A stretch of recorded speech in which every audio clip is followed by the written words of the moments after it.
Hi hello నమస్తే అండి. నేను మీ బొల్లారాణి. ఈరోజు మేము కొల్హాపురి మహాలక్ష్మి అమ్మవారి టెంపుల్కి వచ్చామండి.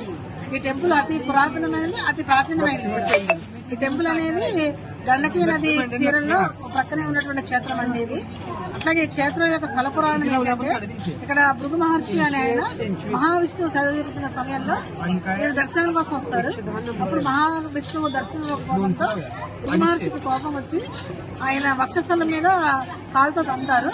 అప్పుడు మహాలక్ష్మి అమ్మవారు నా స్థలమైనటువంటి దీని మీద ధన్యాడని చెప్పేసి మహావిష్ణువు మీద అడిగి ఆమె భూలోకానికి వచ్చి ఈ క్షేత్రంలో ఉండిపోతుంది.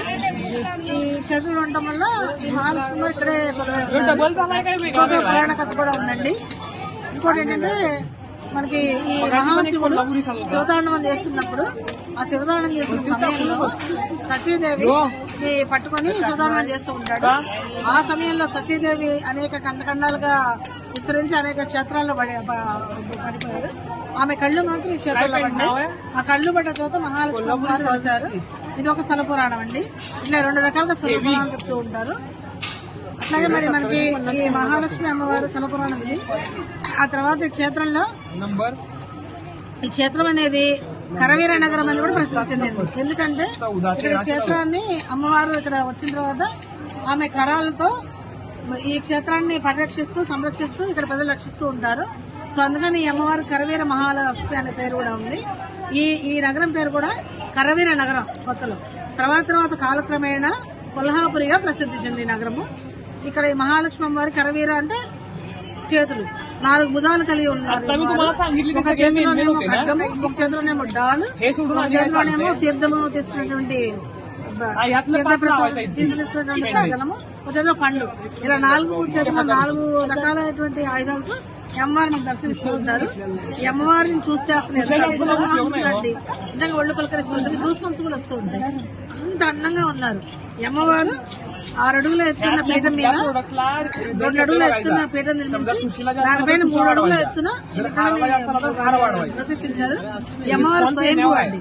అంటే అమ్మవారు అక్కడ మహావిష్ణుదేవి నుంచి వచ్చిన తర్వాత ఇక్కడ స్థిరపడిపోయారు. స్వయంభూగా అమ్మవారు ఇక్కడ పిలిచారండి.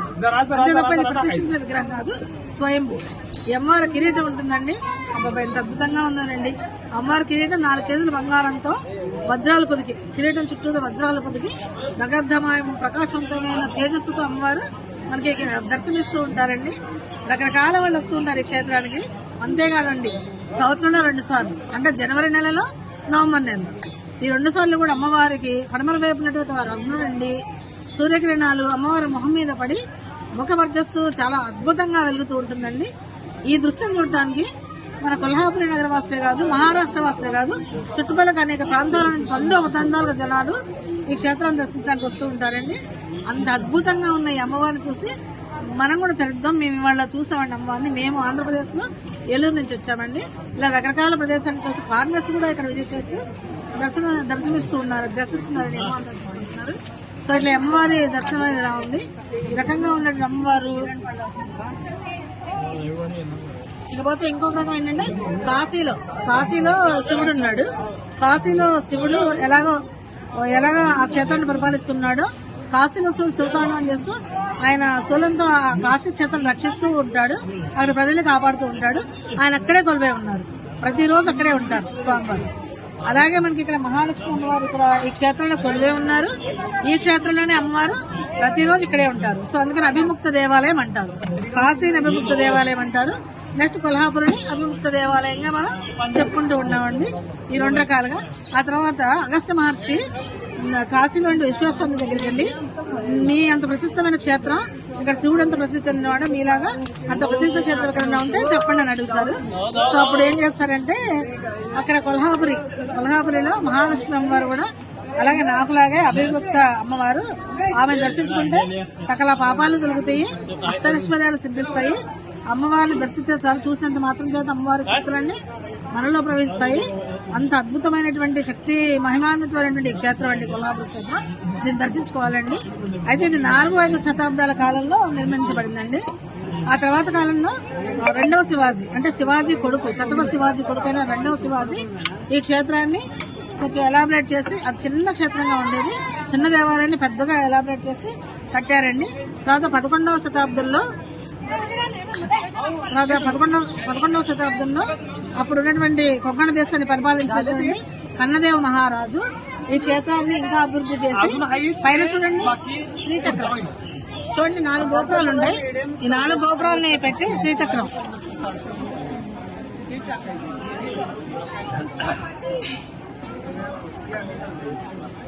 అండి.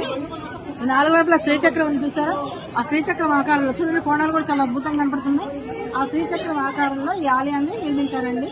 అలాగే 4 వైపులా 4 గేట్లు పెట్టడం జరిగింది. ఈ ఆలయం లోపలే అంతరాలయంలోనే ఒక పక్క సరస్వతీదేవి అమ్మవారిని ప్రతిష్ఠించారు, మరొక పక్క మహంకాళి అమ్మవారిని ప్రతిష్ఠించారు. సో ఈ 2 అమ్మవారిని ప్రతిష్టలు కూడా అప్పుడు ఉన్నటువంటి ఈ రాజు కొంకణ రాజు ప్రతిష్ఠించారు. అట్లాగే అక్కడ శ్రీచక్రాన్ని ప్రతిష్ఠించారండి. ఈ మహంకాళి అమ్మవారికి మహాలక్ష్మి వారికి మధ్యలో శ్రీచక్రాన్ని ప్రతిష్ఠించి దాని మీద గ్లాస్ వేశారండి. ఆ గ్లాస్ లో నుంచి అద్భుతంగా శ్రీచక్రం అందరికీ దర్శనమిస్తుందండి. శ్రీచక్రం అంటే మనకు తెలుసు కదా అలా. కానీ ఇంకా అమ్మవారి శక్తిపీఠం కూడా అండి. 18 అష్టాదశ శక్తిపీఠాలు 18 అని మనకు తెలుసు కదండి. ఆ 18 శక్తిపీఠాల్లో 7వ శక్తిపీఠం ఈ మహాలక్ష్మి అమ్మవారి శక్తిపీఠం అండి. కొల్లాపురి మహాలక్ష్మి వారి శక్తిపీఠం. ఈ శక్తిపీఠాలు 56 ఉన్నాయి, 107 ఉన్నాయని రకరకాలుగా శక్తిపీఠాలు ఉన్నాయి. కానీ మనకి అష్టాదశ శక్తిపీఠాలని చాలా ప్రఖ్యాతి చెందినటువంటి ఈ శక్తిపీఠాలు 7వ శక్తిపీఠం చాలా మంచి ప్రసిద్ధి శక్తిపీఠం. ఆ తర్వాత కాలంలో 11వ శతాబ్దంలో గండ విక్రమాదిత్య మహారాజు ఈ క్షేత్రాన్ని ఇంకా అభివృద్ధి చేశారండి. అభివృద్ధి శ్రీచక్ర ప్రతిష్ఠ చేశారు. అట్లాగే దాని అభివృద్ధికి అన్ని రకాలుగా పాటుపడ్డారు. తర్వాత వచ్చిన రాజులు కూడా ఈ గుడిని చాలా పెద్ద దేవస్థానం చూడండి ఎంత పెద్దదో, చూడండి ఎంత పెద్ద దేవస్థానం. చుట్టూదా దాదాపు 7 ఎకరాలలో విస్తరించబడి ఉందండి. ఇది చెప్పడం చాలా స్ట్రాంగ్ గా చాలా అద్భుతంగా ఉంటుందండి. అది చూస్తే ఎంతో అద్భుతంగా ఉంటుంది. ఇవన్నీ నివాసాలండి. దీనికి ఉన్నటువంటి స్తంభాలు కూడా అందంగా చెక్కబడింది. ఈ లోపల వెంకటేశ్వర స్వామి అని అంటారండి. ఈ క్షేత్రంలో ఈ మహాలక్ష్మి అమ్మవారిని ఎత్తుకుంటూ అక్కడ ఉన్నటువంటి మహావిష్ణువు ఈ భూలోకంలోకి వచ్చి తిరుపతి మన పెద్ద తిరుపతి చిత్తూరు జిల్లాలో తెలుసు కదండి బాలాజీ, ఆ వెంకటేశ్వర స్వామి అక్కడ ఉండిపోయారండి. మహాలక్ష్మి అమ్మని ఎత్తుకుంటూ వచ్చి. సో అందుకని ఈ క్షేత్రంలో చోళ మహారాజు అక్కడే ఎదుర బాలాజీని కూడా ప్రతిష్ఠించారండి. ముందు వెంకటేశ్వర స్వామిని చూసిన తర్వాత లోపల మహాలక్ష్మి అమ్మవారి దర్శనాన్ని చేసుకుంటూ ఉంటారండి అందరూ. ఇంకా ఈ స్థల పురాణం చెప్పుకుంటూ పోతే చాలా చాలా అద్భుతమైనటువంటి స్థల పురాణం అండి. చూడండి మీరు అక్కడ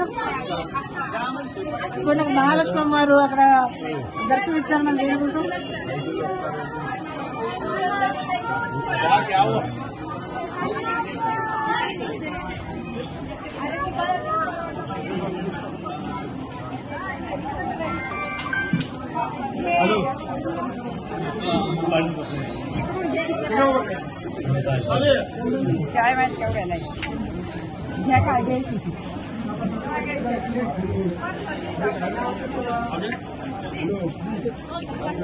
అట్లాగే మనకి ఇంకొక ఇక్కడ షిరిడి సాయిబాబా మందిరం ఉంది కదండి. షిరిడిలో సాయిబాబా మందిరం ఉంది. ఈ సాయిబాబా మందిరంలో కూడా ఏం చేస్తారు అని అంటే అక్కడ హారతి పాడుందండి. కొల్హాపుర విక్షేసి నిర్మల జనప్రాసి నిర్మామానుషారని ఐసా ఏ సాయి దిగంబర అక్షరు అవతార సర్వవ్యాపకరో శృతిసార అనసూయ త్రికుమార మహారాజే అంటే అనసూయ పుత్రుడైనటువంటి దత్తాత్రేయ స్వామి ప్రతిరోజు కూడా ఎంత అద్భుతంగా చూడండి అసలు.